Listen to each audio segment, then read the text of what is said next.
Hola, ¿qué tal? Nos reencontramos en este espacio, en esta oportunidad para conversar respecto a la evolución histórica cultural de la relación humana con el ambiente, un módulo que hemos desarrollado con Norma Faitani y con Daniela López de Munay. Cuando nos referimos a la evolución histórico-cultural de la relación humana con la naturaleza, nos referimos a todas estas múltiples expresiones de las relaciones que las diferentes sociedades han establecido con la naturaleza a lo largo de nuestro tiempo y de nuestra historia. La existencia de los seres humanos en la naturaleza es muy antigua y las formas en que nos hemos organizado como comunidades y como sociedad también son muy diferentes.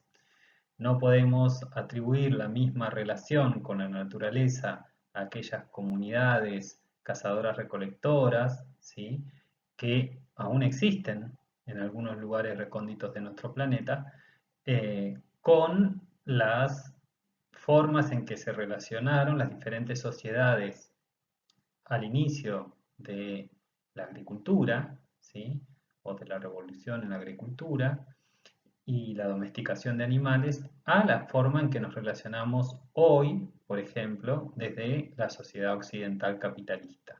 Claramente hay interpretaciones, cosmovisiones e imaginarios diferentes en torno a eso que llamamos naturaleza. En algunos casos, en el caso, por ejemplo, de los cazadores-recolectores, el ser parte, el conocer y el saber respecto a la naturaleza era crucial para su subsistencia. En los días de hoy nosotros podemos prescindir de mucho de ese conocimiento. ¿Por qué? Porque, por ejemplo, los alimentos, los cazadores-recolectores los obtenían de lo que cazaban y recolectaban, por eso eran cazadores-recolectores, ¿no? De aquellos frutos que encontraban en los árboles, de aquellos animales que hacían sus presas, ¿no? Y tenían una relación muy estrecha que requería de mucho conocimiento respecto a cómo funcionaba la naturaleza y qué podían comer, qué no podían comer, porque se envenenaban, por ejemplo, ¿no? En cambio, nosotros, ¿qué hacemos? Vamos al supermercado y compramos nuestros alimentos y ahí se resuelve el problema. Digo, aquellos que podemos ir al supermercado a comprar los alimentos, ¿no? Claramente todavía hay una gran cantidad de la población del mundo que no puede resolver de esa manera y que sí participa en la producción de sus alimentos, pero no en la forma de cazadores-recolectores, sino en una forma de agricultura campesina, por ejemplo, que todavía existe en nuestro planeta en una proporción bastante importante. En esos casos, también conocer esa relación o ese funcionamiento de la naturaleza y cómo están relacionados los distintos organismos, ¿no? Cuáles son benéficos, cuáles no para el desarrollo de los cultivos, o cómo es el proceso de domesticación de los animales que nos sirven de ganado y de alimento, es también crucial para ese tipo de sociedades. En otros casos, como dije, para la sociedad occidental hegemónica que adquiere sus satisfactores a través del consumo, a través de comprar en los mercados, se prescinde de mucho de ese conocimiento, ¿no? Y eso genera una disociación, ¿sí? Genera de alguna manera una suerte o ha generado a lo largo de los últimos 2000 años, una disociación, una separación de la naturaleza y de la sociedad, que no necesariamente se da en todos los contextos del planeta, ¿sí? Todavía hay culturas originarias que mantienen prácticas ancestrales, que mantienen formas de relacionarse con la naturaleza muy cercanas y en las que las personas, los seres humanos, se consideran parte de la naturaleza y no propietarias de la naturaleza, como es en el caso de la sociedad occidental capitalista. Esta forma que tenemos en la sociedad occidental, que se ha vuelto hegemónica y global, de relacionarnos con la naturaleza, no ha sido tampoco siempre igual. Ha variado a lo largo del tiempo, no ha sido lo mismo en la Edad Media que en el Renacimiento o que con el advenimiento de la Revolución Industrial, ¿no? Donde en este último periodo principalmente la naturaleza pasó a considerarse una mercancía que tiene un valor monetario, que puede ser vendida, comprada, ¿sí? Y en donde la noción, por ejemplo, de recurso natural ha tenido una preponderancia en la forma en que valoramos y miramos la naturaleza, ¿no? Esto ha generado, como decía anteriormente, una disociación, pensando que no somos parte de la naturaleza y que podemos de alguna manera dominarla. Está a su vez todo este pensamiento anclado en esa idiosincrasia cristiana, vinculada a nuestra religión cristiana, aquellos que sean cristianos, ¿no? Que justamente en buena parte de su historia ha promovido la dominación de la naturaleza, ¿no? Hasta, si se quiere, la llegada de la encíclica Laudato Si, promovida por el Papa Francisco, que ha generado un quiebre, ¿sí? O está intentando de alguna manera generar un quiebre en esa concepción para tratar de que las personas que son religiosas, cristianas, se consideren parte de la naturaleza y además trabajen para su protección, ¿no? Tratar de cambiar esa visión utilitarista que se tiene desde el cristianismo históricamente con la naturaleza. ¿Por qué? Porque esto ha generado situaciones muy complejas, problemas muy graves de deterioro de nuestros ecosistemas, de deterioro de nuestro planeta, de deterioro y de contaminación ambiental serios en nuestro planeta. Actualmente, los procesos de degradación de los ecosistemas y los cambios provocados en el planeta, producto de procesos como la contaminación o de la explotación de los recursos naturales sin tener en cuenta sus límites y su capacidad de renovación, ha generado un deterioro ambiental a nivel global, regional y local, ¿no? A nivel local tenemos problemas muy graves como la contaminación de ríos y arroyos o la pérdida de capacidad de los suelos para producir alimentos, ¿sí? O a nivel regional tenemos problemas como la desertificación, problemas como la lluvia ácida, la contaminación atmosférica en algunas ciudades que es muy grave y afecta a muchísimas personas, ¿no?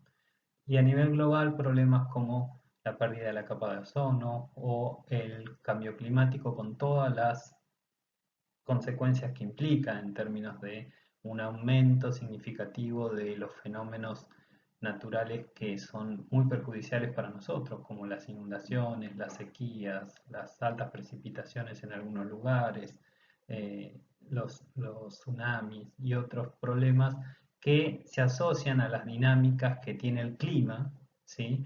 Producto de la acción de esta sociedad occidental que en su proceso de reproducción, ¿sí? Genera contaminantes que, por ejemplo, como en el caso del cambio climático, ¿sí? Está asociado a los gases de efecto invernadero que generamos a partir de la combustión de los combustibles fósiles, ¿no? Como el petróleo, el carbón, el gas. Entonces, con todo eso generamos dióxido de carbono y otros gases que se liberan a la atmósfera que han provocado que la temperatura global del planeta aumente sensiblemente y se proyecta su aumento en las próximas décadas, de forma en que el clima global se modifica y eso modifica el funcionamiento de los ecosistemas, las corrientes marinas y otros tantos procesos que terminan perjudicándonos seriamente.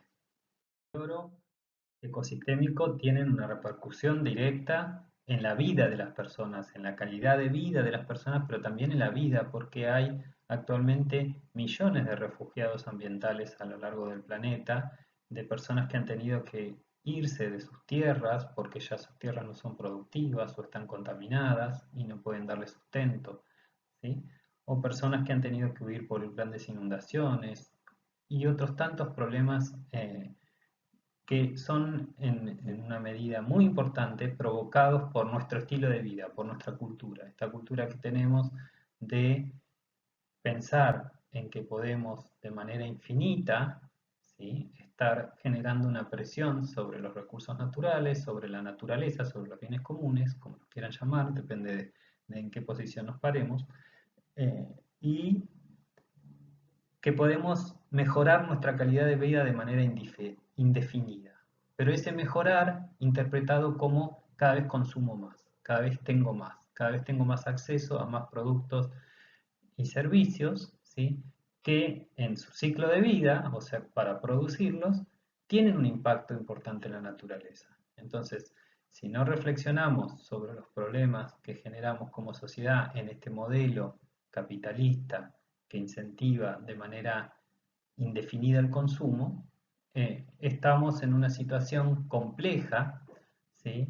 De un deterioro ambiental planetario creciente, en un planeta que tiene límites, en un planeta que es finito, en un planeta que no puede soportar de una manera indefinida los residuos que generamos, por ejemplo. ¿Sí? En otros módulos hemos hablado de las islas de plásticos en los océanos o los procesos de contaminación por la basura que vivimos en distintos lugares. Bueno, esos ya son problemas que tienen repercusión a nivel global y problemas que están en aumento, que no hemos podido revertir como sociedad, ¿no? Entonces, en esta forma de relación sociedad-naturaleza, que es la occidental, existen, digamos, estos problemas que se han acrecentado y esto no es algo que reflexionamos ahora, sino que ya se viene discutiendo desde hace muchos años. En los años 70 principalmente se generó una creciente conciencia ambiental por parte de la población porque ya se evidenciaban situaciones de catástrofe vinculadas a los procesos de deterioro ambiental y de contaminación. Esta reflexión respecto a la forma en que la sociedad occidental se relaciona con la naturaleza se va a acentuar en el ámbito global a partir de la década del 70. ¿Sí? En la década del 70 se va a celebrar la primera conferencia mundial sobre medio ambiente, que va a sentar las bases para la discusión para los próximos años, ¿no? Y a su vez va a aparecer un documento que fue muy importante, que es el documento Los límites del crecimiento, en el que sus autores advertían de que estamos en un planeta finito, de que no podemos generar residuos de manera infinita porque los ecosistemas no tienen la capacidad de asimilarlos y procesarlos, y pronosticaban para los siguientes 30 años una situación de gravedad y de deterioro ambiental creciente y en muchos casos de deterioro irreversible de los ecosistemas, ¿no?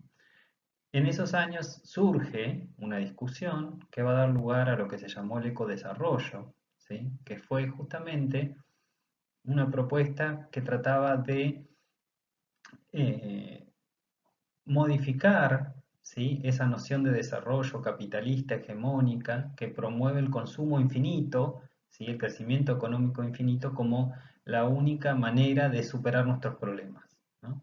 Y de ahí viene esta idea que tenemos nosotros de mejorar nuestra calidad de vida de manera indefinida, ¿no? ¿Por qué? Porque la economía tiene que crecer y lo promueven nuestros gobiernos y el sistema global a partir, por ejemplo, del crecimiento que se debe dar en el Producto Bruto Interno, en el PBI, ¿no? Bueno, desde el ecodesarrollo esto se cuestionaba seriamente porque el principal argumento que se esgrimía es que tenemos un planeta finito y que no puede haber un crecimiento infinito en un planeta finito. Esta discusión no fue interiorizada por los gobiernos y por el sistema capitalista en general, pero sí dio lugar en la década del 80 al surgimiento del concepto de desarrollo sostenible o desarrollo sustentable. En 1987 se publica el informe Nuestro Futuro Común, donde también se advertía sobre los problemas ambientales globales, sobre el incremento de la pobreza y sobre muchas otras cosas, y se proponía que hay que empezar a pensar en un desarrollo, pero con sostenibilidad.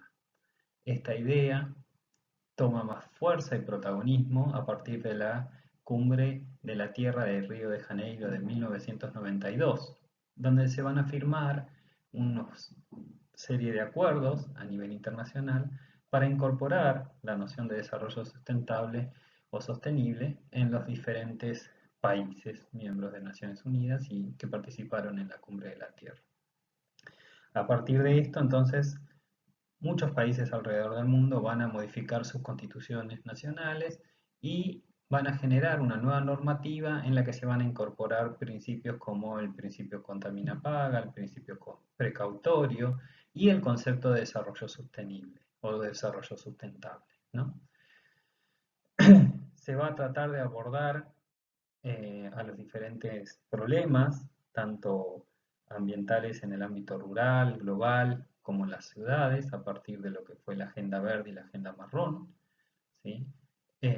Y al mismo tiempo se va a empezar a discutir lo que luego fue el Protocolo de Kioto, para abordar este problema que tenemos del cambio climático a nivel global, ¿no? En donde básicamente se promovía la regulación de la emisión de gases de efecto invernadero, principalmente por los países desarrollados. Lamentablemente, el protocolo de Kioto no tuvo éxito, no hemos podido revertir esta tendencia de generación de gases de efecto invernadero creciente y, en consecuencia, el problema del cambio climático no se ha resuelto, ni se ha mitigado ni minimizado, sino que se ha incrementado y se proyecta, digamos, que se seguirá incrementando si no se toman medidas urgentes, ¿sí?, que reviertan esta situación. A partir de esta discusión, entonces, se generan nuevos acuerdos que van a terminar por definir lo que conocemos hoy como los Objetivos de Desarrollo Sostenible y la Agenda 2030, ¿no? En la que actualmente se basan las políticas de Estado para abordar los temas ambientales, principalmente de aquellos estados que forman parte de esta visión hegemónica capitalista, ¿sí?, que domina a la sociedad occidental y al planeta en general. Como les decía, hubo diferentes situaciones que dieron lugar al debate respecto a los problemas que generamos como sociedad en el ambiente, ¿no? Por ejemplo, el desastre de Minamata en Japón, en el que se, digamos, vertieron durante décadas efluentes con mercurio al mar, y eso generó la intoxicación de toda la vida marina y además de la población que consumía esos peces, crustáceos y demás que pescaban en el mar, ¿no? Aparece en los años 60 el libro La Primavera Silenciosa de Rachel Carson, que va a alertar sobre el uso masivo de pesticidas y el impacto del DDT en la salud de la población, un contaminante persistente que se utilizaba a gran escala en ese tiempo en la agricultura y para muchas otras cosas. Bueno, los problemas vinculados a la energía atómica, ¿sí? La detonación de las primeras bombas atómicas alertó sobre el gran poder que tenemos como sociedad de destruir nuestro planeta, ¿no? Ya ni siquiera de contaminarlo, de destruirlo incluso, ¿no es cierto? Bueno, y de esa manera, digamos que hubo como diferentes instancias, hitos, ¿sí?, que dieron lugar a reflexionar sobre estos problemas y que a su vez dieron lugar a la generación de nueva institucionalidad, de nuevos acuerdos, ¿sí?, de nuevos espacios de debate, tanto a nivel de los estados como a nivel internacional respecto a todos estos temas.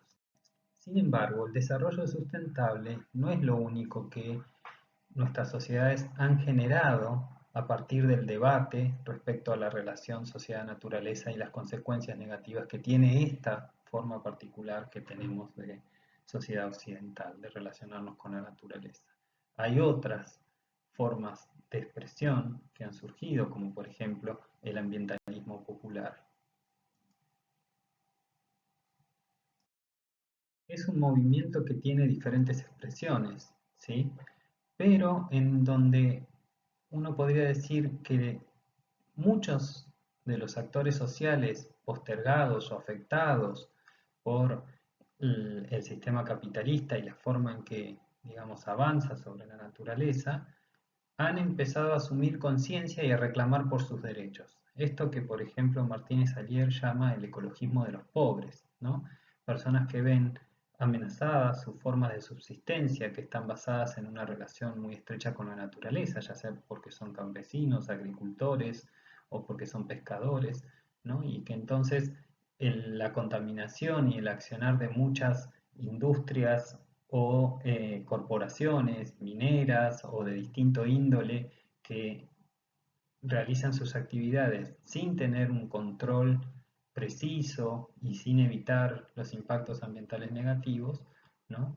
Eh, destruyen los ecosistemas, contaminan los ecosistemas y amenazan las formas de subsistencia y de la, digamos, y de vida de estas comunidades. Entonces han, a lo largo de las últimas décadas, empezado a organizarse a través de asambleas ambientales o a través de agrupaciones de la sociedad civil diversas, ¿no? O autoconvocadas para protestar y para reclamar por sus derechos a un ambiente sano.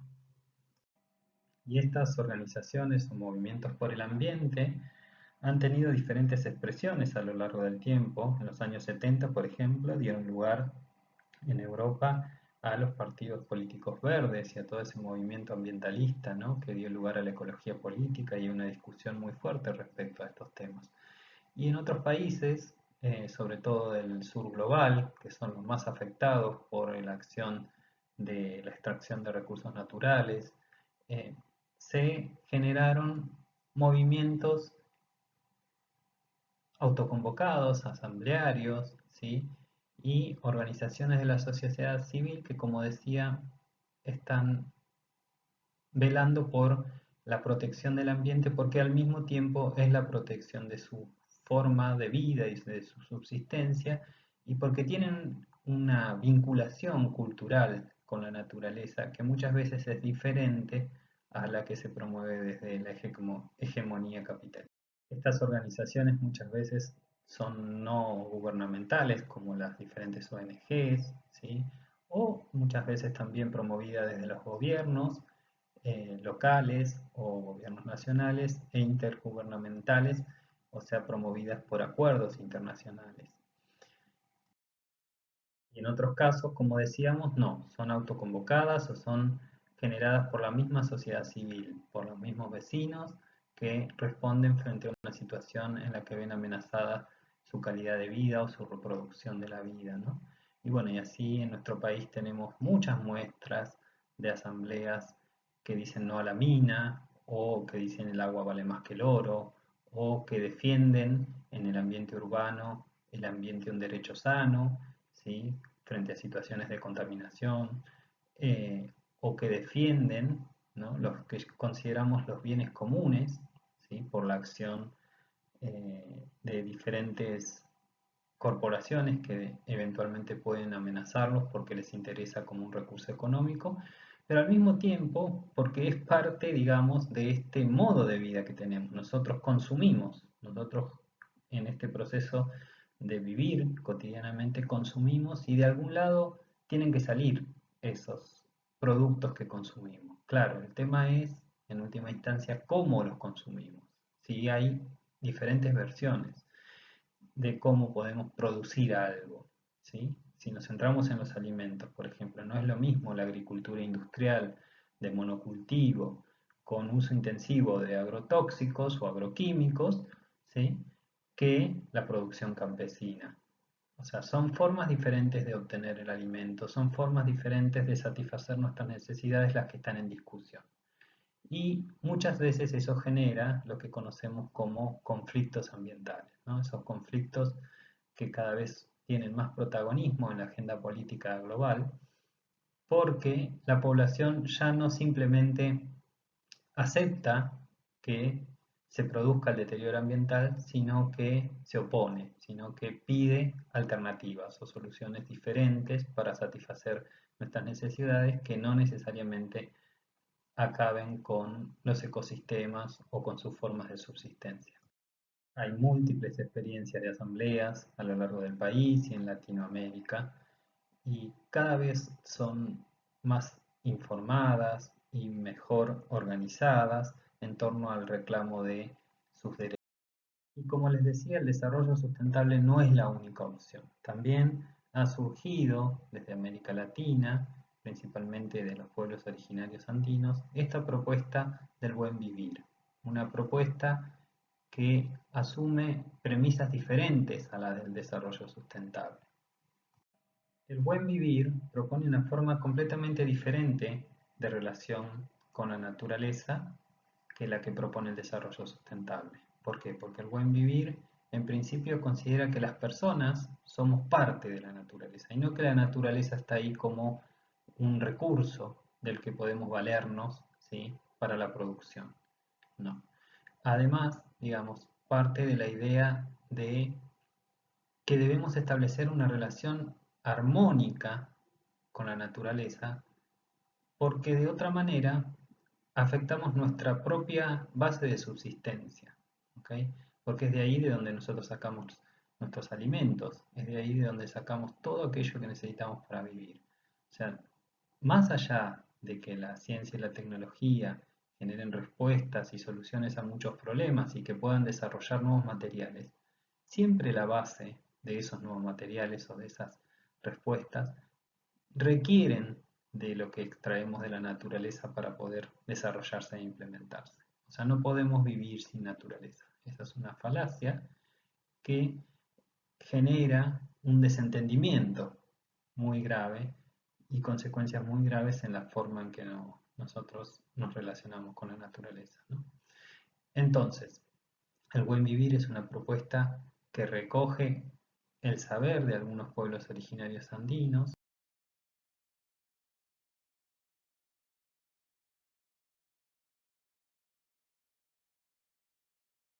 asume mayor protagonismo en Ecuador y en Bolivia, dos países que lo han incorporado dentro de sus constituciones nacionales.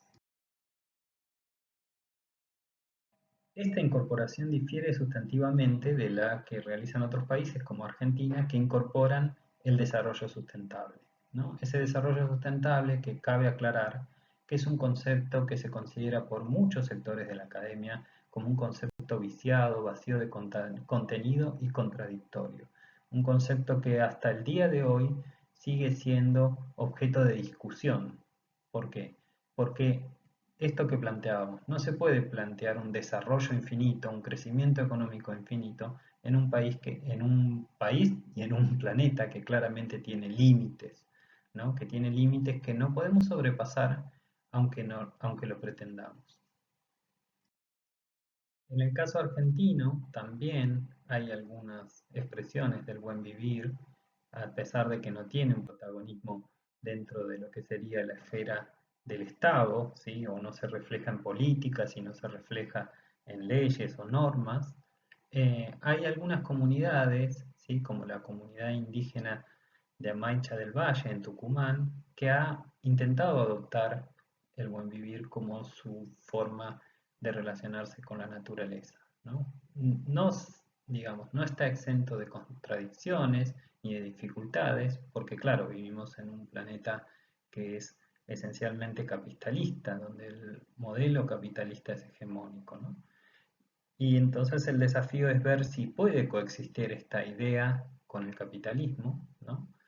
Y se generan contradicciones como por ejemplo, claro, que un sistema educativo promovido por el Estado-Nación que promueve el desarrollo sostenible como principal forma de, digamos, de relacionarse con la naturaleza, cómo puede, digamos, coexistir con otras formas como la del buen vivir. Bueno, todo esto está aún en discusión, no está saldado, digamos, estamos generando nueva cultura a medida que crecemos como sociedad y eventualmente llegaremos a una situación en la que tendremos que tomar decisiones respecto a si sostenemos esta forma de relación con la naturaleza que tenemos o la cambiamos, pero de manera significativa para prevenir situaciones como el cambio climático y como todos los fenómenos asociados a los procesos de degradación de los ecosistemas y de la pérdida de la calidad de vida que sufren muchas personas por estas circunstancias. Bueno, muchas gracias. Una vez más, los y las invitamos a leer el módulo que acompaña este tutorial para que puedan interiorizarse respecto a los temas que trabajamos y estamos a disposición para cualquier duda y consulta que tengan. Muchas gracias.